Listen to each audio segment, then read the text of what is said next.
Hello, my name is Richard Miller, and welcome to Never Not Here. And sometimes we travel, sometimes we stay at home, sometimes we're in the studio, and we have the miracle of Skype. So we get to talk whenever the urge hits us, or whenever someone gives us a ring and says, hey, let's talk it over. So today we have a friend that we met in Chicago. We met Marlies Cocheret. Marlies, welcome.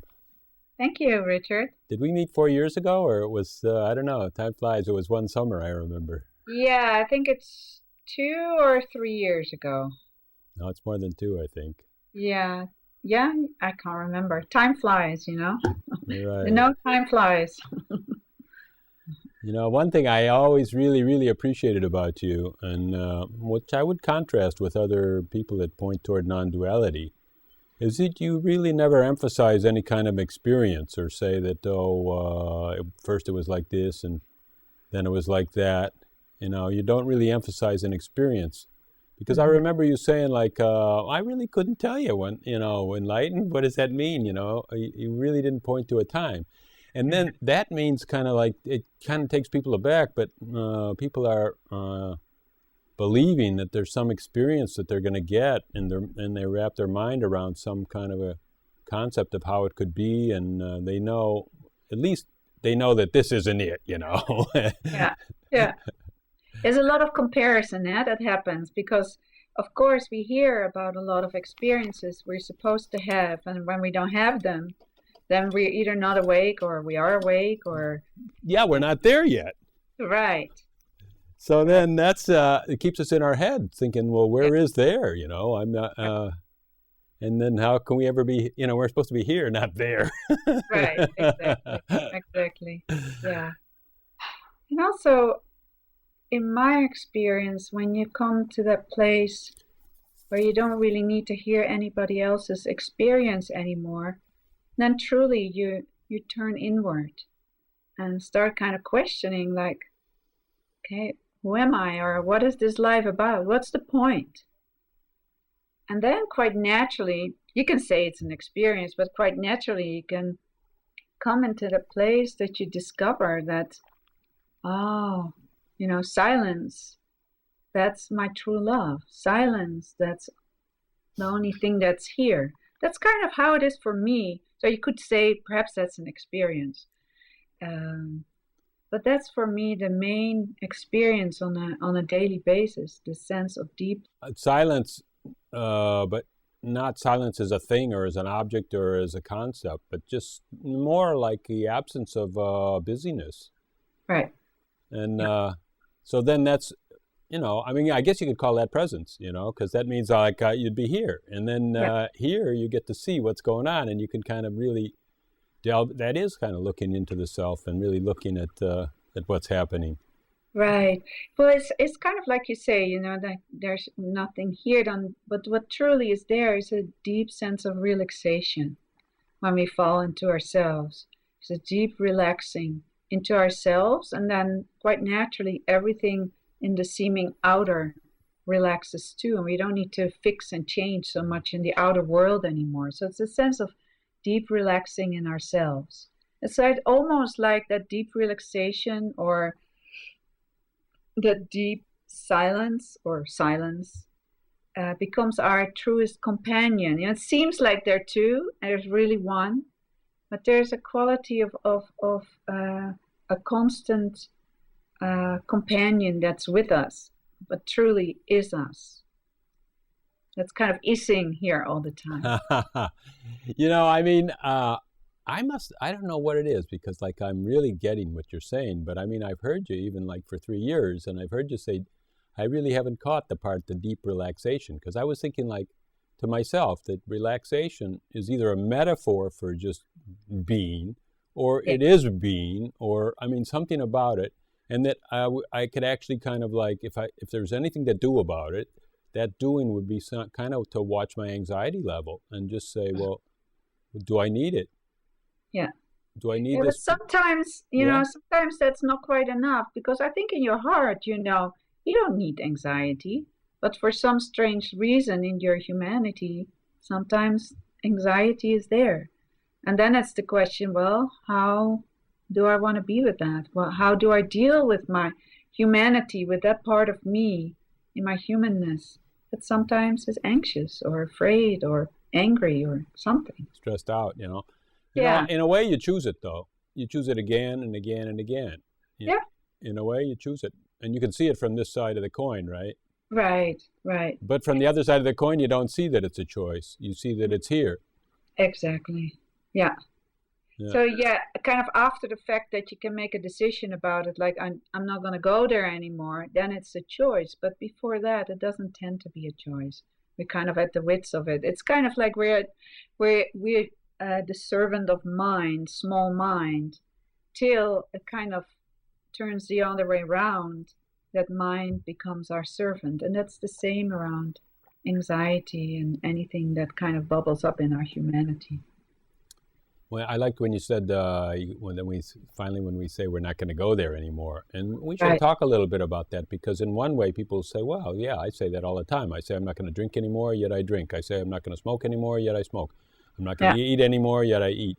You know, but so it's something else in that. But there is, for me, I mean, I guess I would have to say it's a real scene that anxiety. Well, it's even more than that, you know, but I was going to say it's a real scene that anxiety is absolutely counterproductive. Mm-hmm. It's actually the moment, you know, that I indulge in it, I'm a goner, really. Yeah, yeah, yeah. Yeah, you know, there are many different ways to work with that. Either it tends to be kind of a continuum. You know, first there's anxiety, and you not even know that there's anxiety. You're just that's the only thing there is, and you don't even know that there's a place of relaxation. That's your ground floor of relaxation, Right. right? Yeah. And then you have a sense like, oh, there's this thing of relaxation. How do I get there? And poof, you know, it goes away. You're in your anxiety. And then there's a time where you need to really look into anxiety. You don't have the strength yet or the ground of being yet to not go there. So first you need to go into that anxiety, because underlaying the anxiety is the belief I'm separate or I'm not safe or whatever the belief is. It's needy. I need this, I need that, right? Yeah, yeah. So then you can really take that to heart, like, okay, I'm needy. That's the belief. And then you face that, you look into that, if that's truly true. And then a certain point when that's kind of dealt with, then naturally you relax more, you fall more into your own self. And then when things come up, it's easier to say, you know, I'm not going to go there. I'm not going to go to the bottle. Yes, but no, I'm not going to go there. No. And you just start resting as presence. And then, no, you know, mind moves so fast. It's like, oh, no, I need one more glass. No, I'm not going to do that. No. Till you come to this place that you can just say no, and you don't need to go there anymore. You can feel a little impulse, but you don't need to follow it anymore. And it tends to happen when there's more presence, that you can rest, and more sense of trust. Well, presence is relaxation, isn't it? I mean, when you relax, you're present because there's really nothing to do. And when you think that you're needy, then the mind has got a lot of work. You know, it's got to really find those needs and line them up and get them going. And what did you mean by this? Now, let's go into this a little bit more, because I think the way that you expressed it was that at first, you know, the anxiety seems real, and so then you have to somehow deal with it, I guess you said. And then when that's dealt with, what do you mean when that's dealt with? In other words, you get used to watching it, right? Yeah. So first, there are different ways. So say there's anxiety, it's first to get curious about it, have a curious mind, and just go into the anxiety. It's like, what is this? What is the belief around this? So you were speaking about, I need this, I need a car, I need a house, I need a wife, I need food, and perhaps I won't get it, right? Yeah, I need my rent payment, you know. You need your rent payment. Oh my God. So then there's anxiety. So you need to just completely bow to that and just experience that anxiety. There's nothing wrong with anxiety. It can be even be wisdom in anxiety. So you completely receive the anxiety, what tends to be a little tremor in the body, and some thoughts that come with it. Oh God, I cannot pay the rent. I don't have enough money. How is it going to come? And here it is again. And then you go into that. It's like, oh, I'm afraid there's not enough money. Oh, I'm afraid I get on the street. Oh, I'm afraid I'm not taken care of. But they're all thoughts of separation. So then you first go kind of in the story of it. And then you go into the felt sense of it. That's underneath the story. The direct experience, the felt sense in the body. That's the trembling. And when then you can stay with that trembling, kind of bringing your heart there and your attention there, and then it naturally starts to relax. When we put attention somewhere, naturally something starts relaxing, and it will also inform us what's really going on. So first you have to allow yourself to stay there, which it means in that part of it is kind of like, well, when we say to even love it, Yeah. somehow just love and honor that part of yourself. And then that allows you to stay there.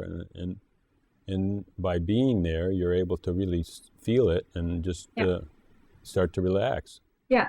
What I mention often is you love it as your most deepest love. It's like you're kissing it almost. And because mostly when we have anxiety or pain or whatever, the last thing we want to do is to love it and kiss it and hold it. We want to get rid of it, right? We want to knife it. Exactly. You know something about that, huh? God, Marlies, just let me tell you that, I mean, what you're saying, you are giving these steps that are just so practical and so wise. I mean, it's like you are really skilled at really laying this out, and we've only started 5 minutes ago. But this is crucial, because even people that are so-called very awake, they have still stuff coming up. But I have found in my own life and working with a lot of people that the more you can bow and kiss and love this part of you with all your heart, the more that part starts relaxing. And then quite naturally you start relaxing, because it's the same as us. If I want to be seen and nobody sees me, I start screaming louder, and still nobody sees me. I start screaming louder, but it doesn't really help.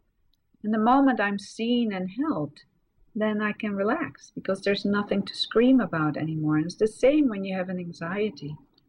You just meet it, you kiss it, you hold it like a little baby. And then when you hold it, it starts relaxing, and then it's easier to look into it. Like, gee, well, what's anxious here? What is anxiety? Now, first you can see what you're anxious about, but then you can look into what is anxiety. What's it trembling? Oh, it has some thoughts behind it. Yeah, the content isn't really that important, is it? It isn't. Well, there's a stage where the content is important, but then you can let that go. When that's seen and experienced, you cannot let it go. And then underneath is whatever the next experience is underneath. But then when you look more deeply, when you really look into mind, into anxiety or thought, really look at what it is, it's nothing. But you can first see it as a... No, don't go fast here. This is really something. You would have laid an atomic bomb there. Right, exactly, because a lot of people know this as a concept. Oh, there's nothing here, there's nothing here. No, but when you look into, even in this moment, say you have anxiety, and you really, first you can sense it, like, okay, it's in your stomach somewhere. So you sense it in your stomach. And you feel perhaps a tremble, what I said before.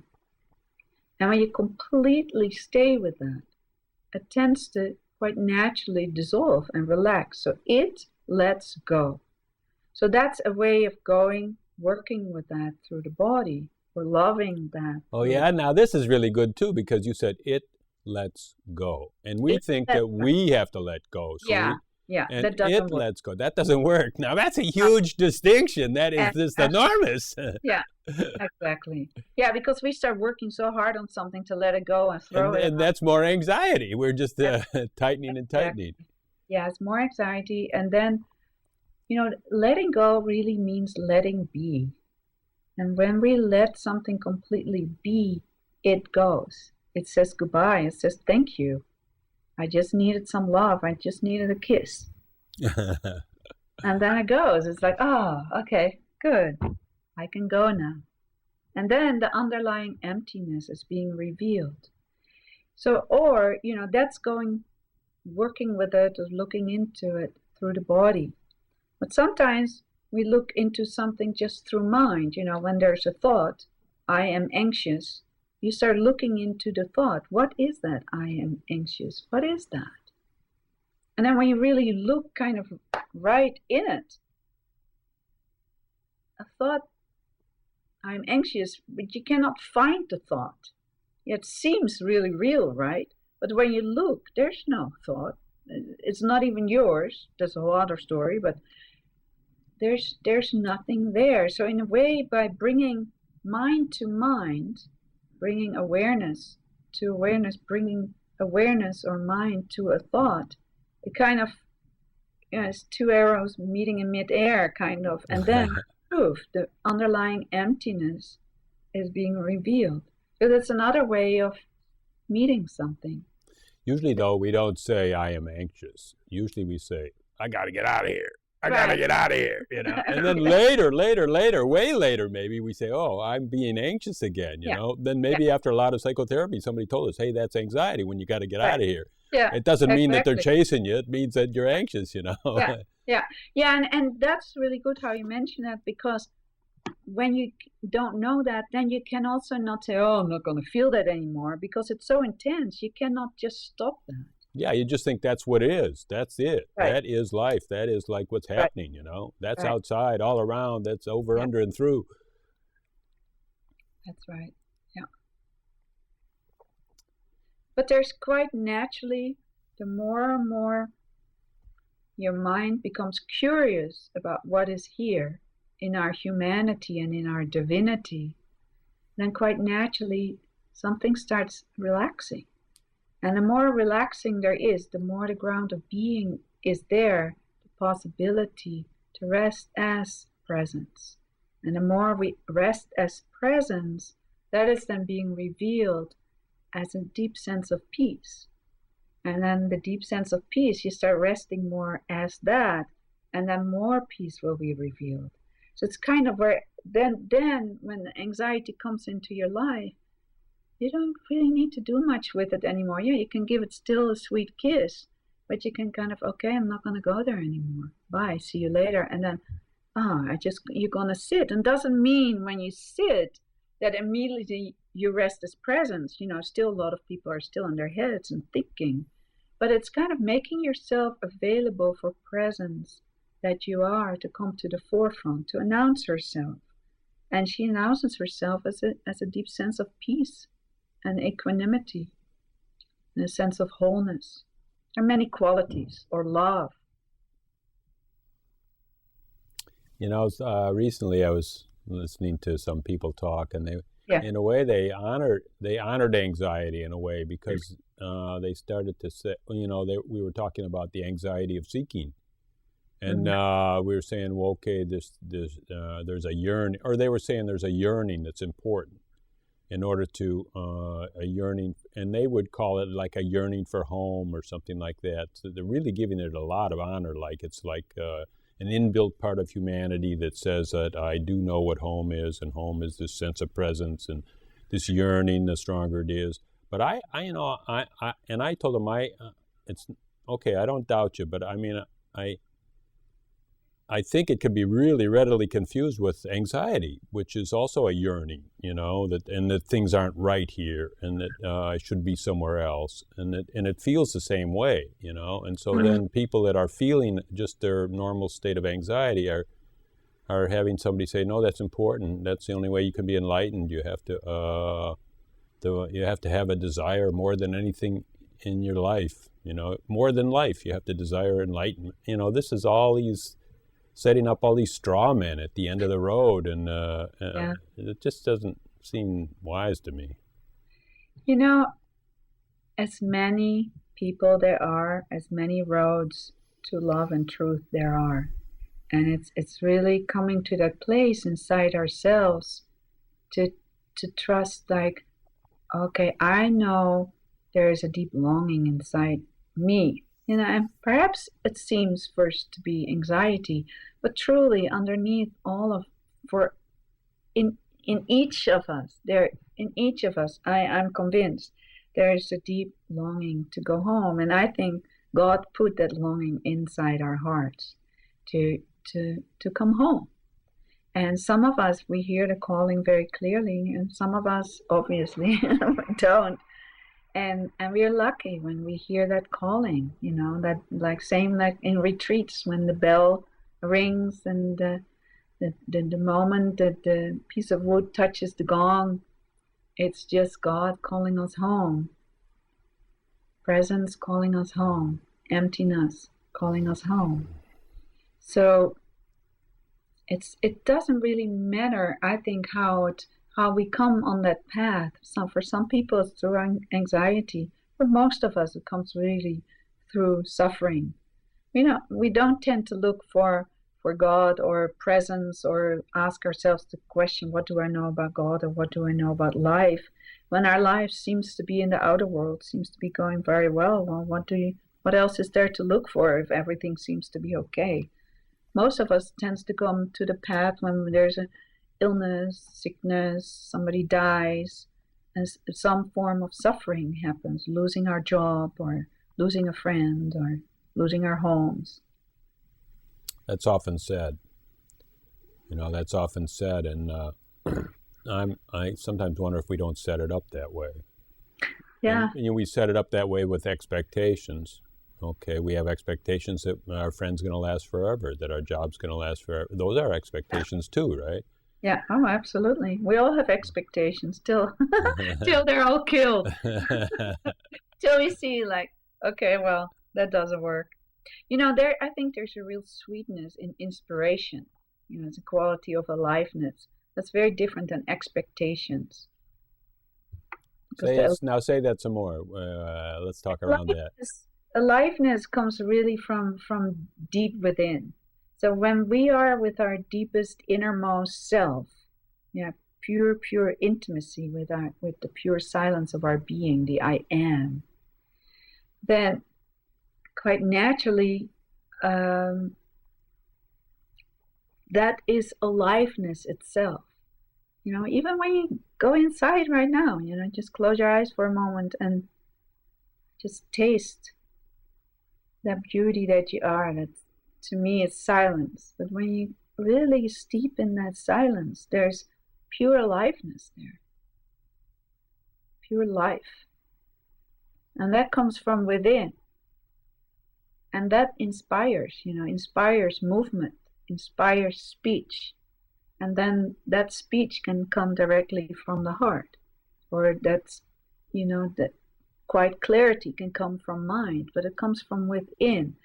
Expecting is more directed to the outer world. Like, I expect you will be nice to me, or I expect somebody will give me a home, or I expect whatever it is. Nobody's going to die. Does that answer a little bit? Right. No, I can feel that spot inside. I know. I don't know. I call it the knowing field or something like that. It's just a space. Yeah. So many religions. Field. Yeah. Right. I love that. The knowing field. I love that. Right. It's like, okay, that's where God delivers the UPS packages, That's right. Sometimes the wrapping paper looks a little strange. When we wrap it, Yeah, like when they say in religions, a lot of places say that you'll be guided from within, no matter what your needs are. You can rest assured that guidance will show up.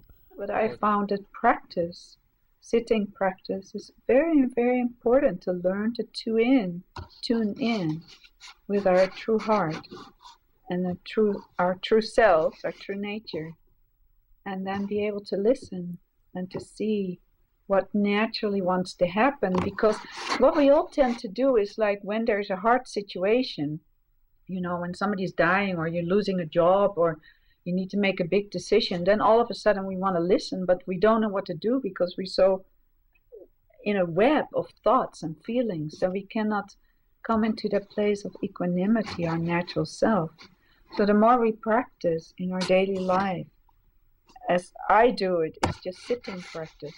The natural, that sitting practice doesn't stop when I get up from my cushion, but it's here the whole day. I'm just resting all day, and then more naturally the words will come from there. It will be the one movement, the movement of the one, in words, in movement, etc. So it's like a reminder, you Yeah. set up a reminder each morning where Yeah. it just lasts the whole day through. It does. It's quite sweet. Most of us, when we wake up in the morning, we are in a sweet space. And it's kind of when you wake up, so just keep your eyes closed for a moment and just taste that taste of eternity. To taste the taste of, good morning. Oh, a new day. Oh, just taste that sweetness. But most of us, when we wake up, we think, oh, gee, I need to do this, and then I need to go to my work, or I need to take care of my children, or, they're all valid thoughts. But just, even if you take 10 seconds, or 20 seconds, or 1 minute, just to kind of like, oh, okay, feeling, experiencing the goodness here, the presence that you are, to just be that, and then getting up as that, making your cup of tea or cup of coffee, and then just go and sit for 1 or 2 hours or 10 minutes even. Then you steep in it and steep in it. It's just so nourishing. And you just take it in. It goes in your cells and your bones and, in your mind and in your heart. And then when you get up from your cushion, you just bring that into your day, the way you make your food, the way you're with your partner or with your children, or when you go to your work or you walk through your garden and meet the plants. It's so natural. That's our natural state. But we forget. There's so many good ideas, ways to remind yourself. You could just say every time you make a move, touch base, and just touch base means just like, feel it, feel yourself, feel your presence, feel. Yeah. I don't know. I think that you have a really good result with sitting, though. You had a lot of experience with it, or somehow it never was very. I always felt like I could watch my mind when I sat and see how inane it is. Yeah. But I didn't really feel, it didn't really pop, so much. Yeah. Or my attention didn't just drop from it so much. Yeah, but that most people have that. And that's also why there are many traditions. They give your mind something to do because, you have watching your mind, but then most people are still in their minds. And then, in different traditions are different questions. Ramana came with the question, who am I? The question is just to keep your mind busy, to kill your mind with mind. Or in the Christian tradition, they ask, what do I know about God? And you start pondering God for a certain amount of time. Or you speak a mantra, you sing a mantra for a while. And that all evokes presence and God. And then you can do that for a certain amount of time, just a little practice. And then quite naturally, it tends to be easier to rest with no mind, rest as no mind. But most people, I was just talking about it the other day in satsang, most people, when they close their eyes, they hope to rest as presence. But most people, when they close their eyes, it's like, oh shit, all this conditioning comes up. And it's like, how do I get rid of it? I want to be free of that. But even, I love how Trungpa said it. Trungpa said, we not meditate to get just quiet. We meditate to meet our condition. So that tends to be the first thing that's here, to just meet your humanity, your condition. And when you learn to meet that, then you can let your humanity be its natural self, to just be itself. And then when your condition can be itself, then you can be yourself. be resting. And then naturally you start resting. This doesn't happen overnight. It takes practice. There are a lot of people actually in Advaita have something like, okay, I wake up to my true nature, then it's done. I said, no. When you wake up to your true nature, that's the first step. Well, in Zen, you have 10 steps to enlightenment, and step 3 is waking up to your true nature. Then you have 7 more steps. So it's like when you wake up to your true nature, I think it gets exciting because you get curious then about everything. You know, the defendedness is not so much important anymore because you're curious. You want to find out about your mind. You want to find out about your humanity, and you want to find out about your divinity. So everything is like, wow, it becomes alive. Yeah, all it takes is looking, I guess. But I mean, just like when you said, well, okay, we're there and we're meditating and we're meeting our conditioning. And maybe it's useful what we said 20 minutes ago, that you got to kiss it. Yeah. You say, I don't want it, but, you got to have it. You got it. That's right. Yeah. Now, but then, when we start to kiss that, we truly kiss and bow to all of us, all the parts of our humanity, including presence. Then presence starts growing on us. This field of knowing starts growing on us. God starts growing on us. And to the amount that we have realized that we have realized the truth of our being, to that amount we can live it. So the more we put our heart and attention on it, the more it will grow. And then more clear heart that will be just it will be just a pure intimate channel to your infinite fullness. But you need to go in. I was fun. A few days ago, last week, there was in Santa Cruz, there was, I don't know if you have heard of the teacher Noah Levine. He is from Dharma Punks, and he was talking about his new book. And one of the chapters in his book means FTW, or says FTW. And he asked, do you know what that means? And a lot of people didn't. And he said, well, that means fuck the world. and he says, it's not kind of in a harsh way, but kind of in the way that Buddha spoke, you won't find your happiness in the world. You need to go in. And I thought it was a great We always had that for years. We called it FDA. It was when we were in the Army. That was really an important part of the Army, Oh, well, I didn't know that. Fuck the FDA world. all the way. That's how we used to march,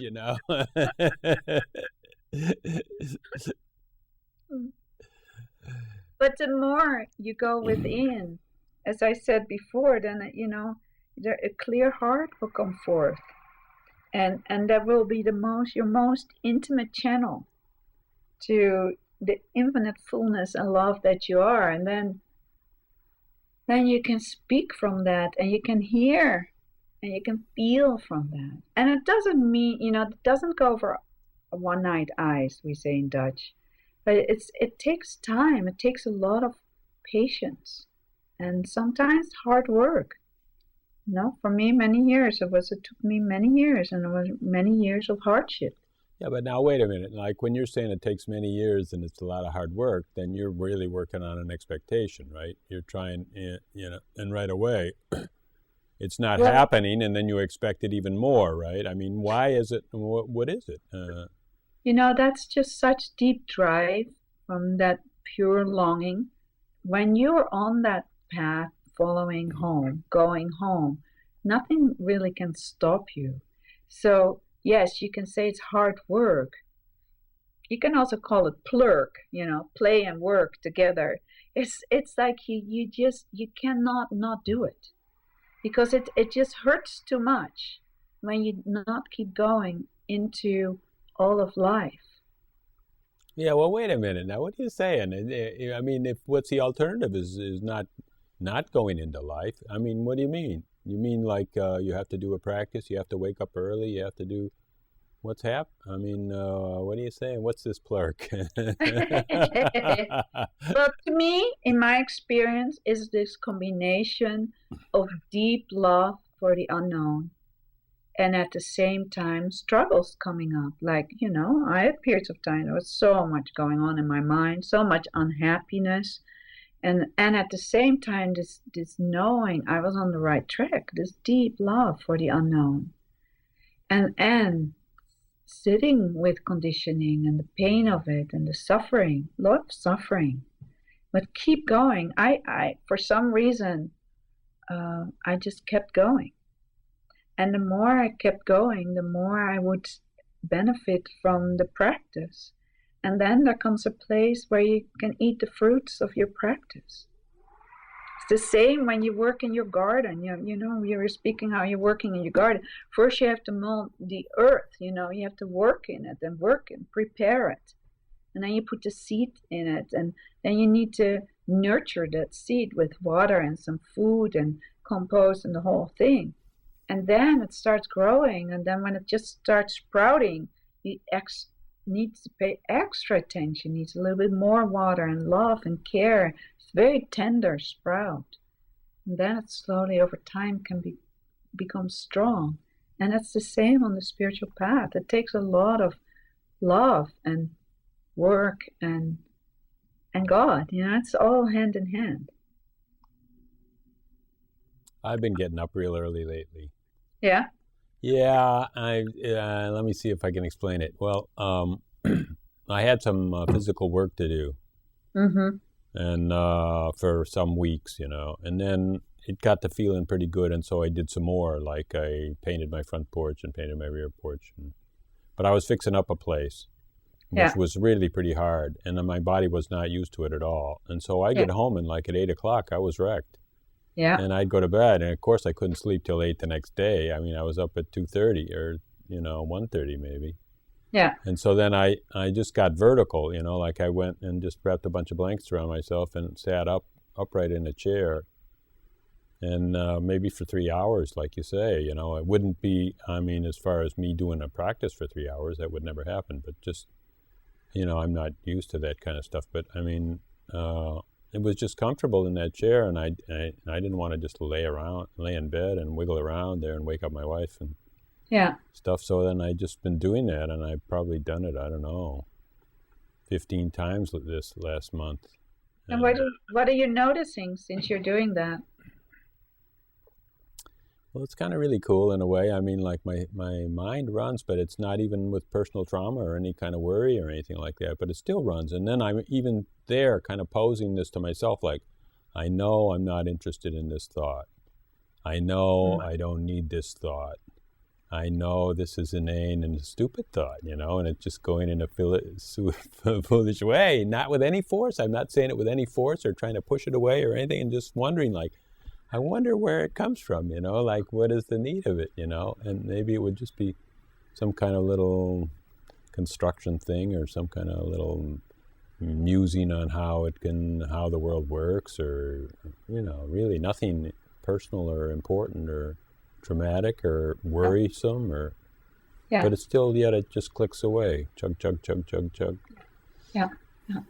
And do you notice that something is simultaneously that your mind is doing whatever it's doing, that something is already resting simultaneously? Do you notice that?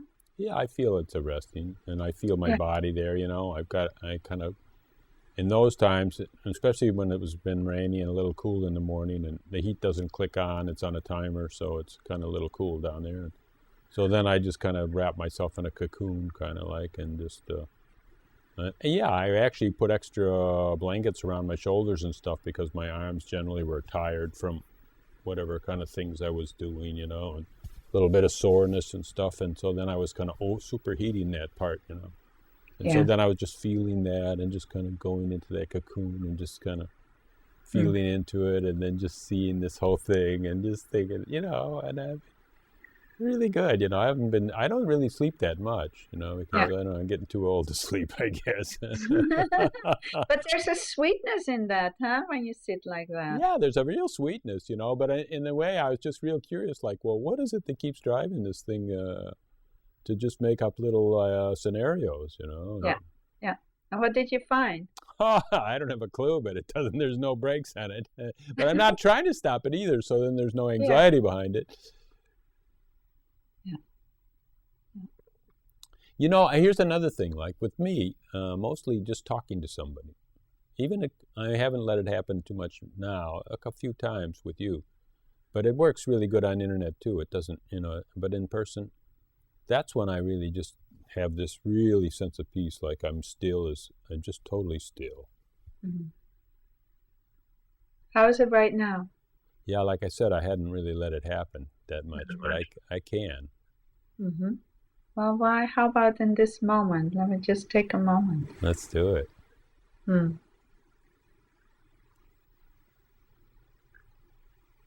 And just notice, but even if your mind goes, there is something already still, something that does not need your help. That's whole and sweet, full and empty.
I just find it easy, even to speak and just to feel open-hearted and just feel warm and just feel very present and just I don't know that's something that works for me, and Yeah. maybe that's why I do the Never Not Here, because I really am addicted to it. Yeah. But in a way, it is easy because it's your natural state of being, is ease. It's to be at ease. And for some of us, it's to have that while we're speaking. But also, I just want to mention about this just being quiet for a moment. As I said before, we find our condition, and for some people, immediately they fall into the silence of their being. But sometimes it's just a sweet waiting, or perhaps an impatient waiting. But the sitting or meditation is often is just a waiting for presence to come to the forefront, a waiting for the knowing field to announce herself, to come to the forefront. That's what awakening really is. It's like awareness coming to the forefront, awareness meeting awareness, coming to the forefront, not your small mind coming to the forefront, but presence coming to the forefront. So for some people, it can be helpful to hear that when you start and sit to meditate, it's okay to have your condition coming, your conditioning and your thoughts and your feelings, just the whole everything. And then to just let yourself sit in the midst of that and ask yourself the question, well, what is already still? What is not touched by my small mind? And just to let that come to the forefront. I'm just going to sit here and just wait. till the sweetness of my being, my true nature, comes to the forefront. And sooner or later it will. But we need to make space for it. Right. That's so much not in our culture, you know. We're just always thinking, oh, now I got to do this, now I got to do that. And then there's always a leftover of the to-do list for today. And so then that spills into tomorrow. And then we can really help tomorrow by doing a few extra things today. And then we just don't make, that's not our culture to make that time or to allow that or to ever feel complete, you know. Yeah. No, we're never complete, huh? Gee. Yeah. So to do and it's so tiring, you know. I mean, but I mean, I guess when you're young, at least when I was young, I mean, I had the infinite energy, it seemed like, and I would just always be ready to go after it again and go get one more, and oh boy. Never ending. I bet it, you know, it's probably good to be a farmer or something that, you know, you can't really do certain things when the sun goes down, then you just, or have, you know, something where you do natural, some kind of work in the light, and then when the darkness comes, you're done for today. Yeah. Well, it's an interesting time we live in. You know, there's so much information in the outer. You know, so many people are hooked to their computers. Like now, we are Skyping. It's fantastic to have Skype. You know, and all the iPhones and iPods and iPads and just you name it, it's here. It's fantastic. And at the same time, it's such a distraction also. And we have to find our balance. And for a lot of people, the balance is lost. And the more, at least in my experience, the more we can just go in, the more there comes a natural balance within, and that harmonizes all of our lives. And sometimes, you know, same as we talked a little bit before, you need to say stop to yourself when you use too much the computer or TV or alcohol or food. You have to say stop. I just need to sit, and then there can come a lot of anxiety and a lot of energy can come in that because I need to. It's, you know, that addictive energy, but it takes, you know, like a firmness, you know, firm compassion. You could say to oneself and say, no, I'm not going to do that. I need to be with my beloved, you know. I mean, what else would you want to be doing? That's my question. You know, the change of the seasons, that's a value of winter, actually, that I get a lot of work done because I don't mind being in the studio and staring into a computer because outside is kind of gray and cold. Yeah. But lately, I'm just really kind of wondering if I had an editor or something that would be cool, or I don't know. I mean, I hear you. That's just something. You know, that is so useful. What you say is that try to reconstruct your life in a way that leaves a couple of completions in each day. You know, and you were suggesting feeling complete on waking up. You said I had a complete rest, or having a time to sit and meditate if it's even only 20 minutes or if it's more. But yeah, you know, I think when we really get that meditation is to sit with your most deepest love. You're sitting with your beloved. You're sitting with that silence, that's your love. And that's your constant companion. And yes, again, it seems like there are two, but there's really, really only one. But you cannot, you know, as long as we're in a body, we have that sense of like, oh, this seems to be two, even though it's only one beloved, and you're that. And when you know that, why would you not want to sit as your beloved, in your beloved, for your beloved, and then you take it everywhere you go. And then in a way, in one day, you have all the seasons of going in and then going out, the springtime and the aliveness, and then the eating of the fruits of that. So I think there's something really important about the seasons you're speaking. You know, it's not for nothing they speak about hibernation in the wintertime. Quite naturally, we want to go in. But also in the springtime, quite naturally, we want to go out. We want to go into the world. So you're setting up the things you're saying are so beautiful because you're setting up a day that's complete. You're saying have the in and have the out. I mean, and they're both they're both necessary. They're both a part of the formula. If you don't Yeah, ever go out, if you're always in, then you're really some kind of a recluse, or right. and life doesn't work that well. I mean, if you don't share your smile, what good is it? Just smiling in the mirror, right? Exactly. How wonderful to go to the store and smile to the cashier. What really means presence meeting presence, love meeting love. I mean, what is beautiful, natural, just splashing all that you are all over. And then you cannot but know and see that heaven is spread all over the earth. Man doesn't see it, but then it's heaven is spread all over the world, and I know it. I am it. America is a very solitary society. Really, we're the most scared to talk to other people, and we're most hide in our cars, and Yeah. There are a and lot of people. avert our gaze. We don't gaze at anyone, and Yeah, yeah. What to say to that? The more, what my experience is, the more I go in, the more I am the I am, and the more I can live as the I am. And perhaps that means for me being with a lot of people, or that means for me being a recluse. But the more we become our own authority about the I am, the more the I am starts shining its light in its own unique way, with its own unique flavor. So I feel it's for all of us to learn how this light that we are, how that wants to be the living light of God, and how that wants to be the moving light of God.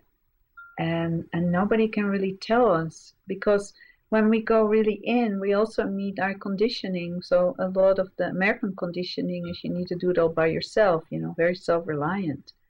At a certain point, you have to meet that.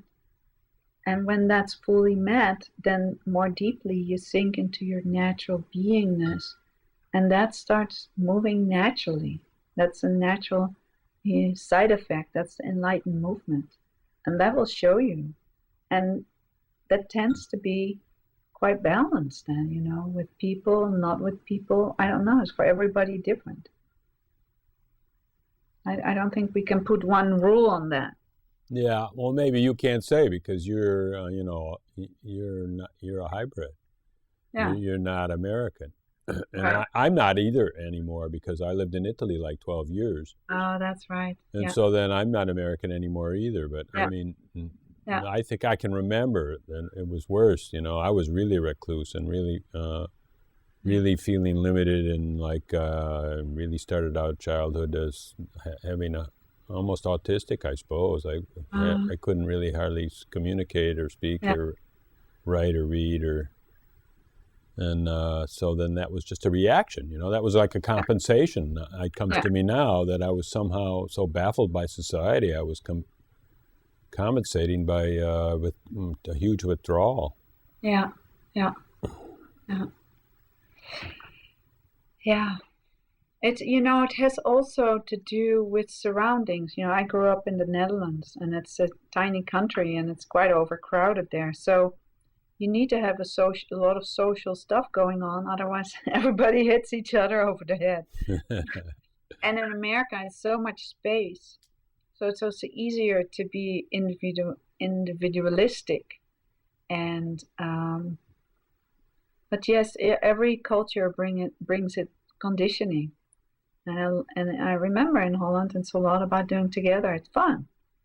And I also enjoy this solitary, do you say that, solitariness of Yeah, we could. in America. And for me, I have found there needs to be a balance. And I know a lot, in meeting a lot of people, there are a lot of people that are very lonely. I know quite some people that need to go to the store to talk with someone because they're so lonely. Mm. And that's sad. It's very sad. Well, I mean, you could maybe need both those things, solitariness and and socialness. But I mean, I saw a lot of difference when I lived in America, because here I am in a city of three or more million, in a metropolitan area of 6 or 7 million. Yeah. But then I moved to Utah, which is a state of 2 million in the state. You know, it's a pretty big deserty state, you know. And so then people, that's a place where people, you know, a lot of country folk like just say, keep your boundaries. Your boundaries are farther out there than. Yeah. But I mean, to me, what would be good is to be okay in both those situations. Oh, yeah. That's true. It's, you know, it all comes down to what I said earlier. It's like, how does your true nature wants to move in your body as you? How does, for instance, the Marliesness of the universe, how does that want to move? So then when you ask a question like that, that's right now, in this moment, of course. That's the only place to ask it, right? Absolutely. Absolutely. And then quite naturally, well, like now there is the movement, we are speaking together. And the next day the movement can be, I just want to be alone, or be around people. It's just trusting the movement of life. And that's the only one movement there is. And we need to learn to trust that and to listen. First, learn to listen. So that could be what we were saying before when we said touch base, you know, because like it doesn't have to be the same base. No. Well, the base is, you know, the ground of being is same. Uh-huh. How that wants to come to life, that's every day different. Right. And that's the sweetness, you know, when you really come into that ground of being and rest as that, then enlightened movement can happen. It's just one movement and it doesn't leave any traces. It's natural and naturally harmonious.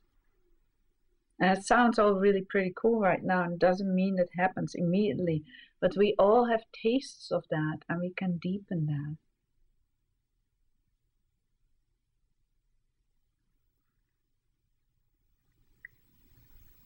Somehow that can even work in stressful moments, I guess, when it just feels awful. Absolutely. From practice, then quite naturally, it's easier to come into the natural movement, what needs to happen that goes beyond mind. And it's for us the same, you know, when we practice, at least in my experience, when we practice meditation and have that ground of being just right here every second, then when we come in a hard situation, we're just right there. We don't have to think about it. It's just right immediately there. Or when there's a big decision, we don't get so thrown off so much. I guess our practice, really what we're saying, is not even practice deciding anything, just practice being in presence. Yeah. And then the answers are there. Yeah. Mm-hmm.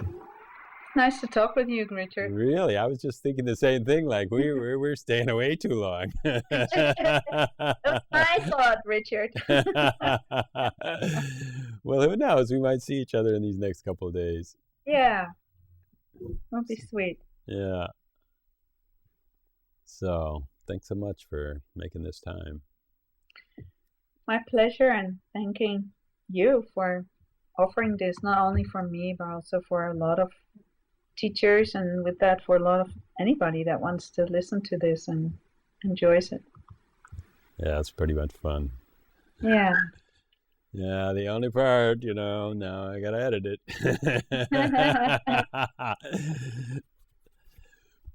Yeah. That's my I'm grateful. I'm very grateful. Very grateful.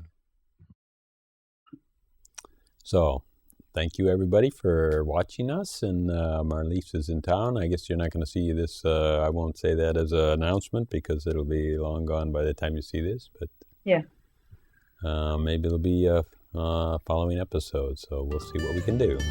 So, bye for now. Okay.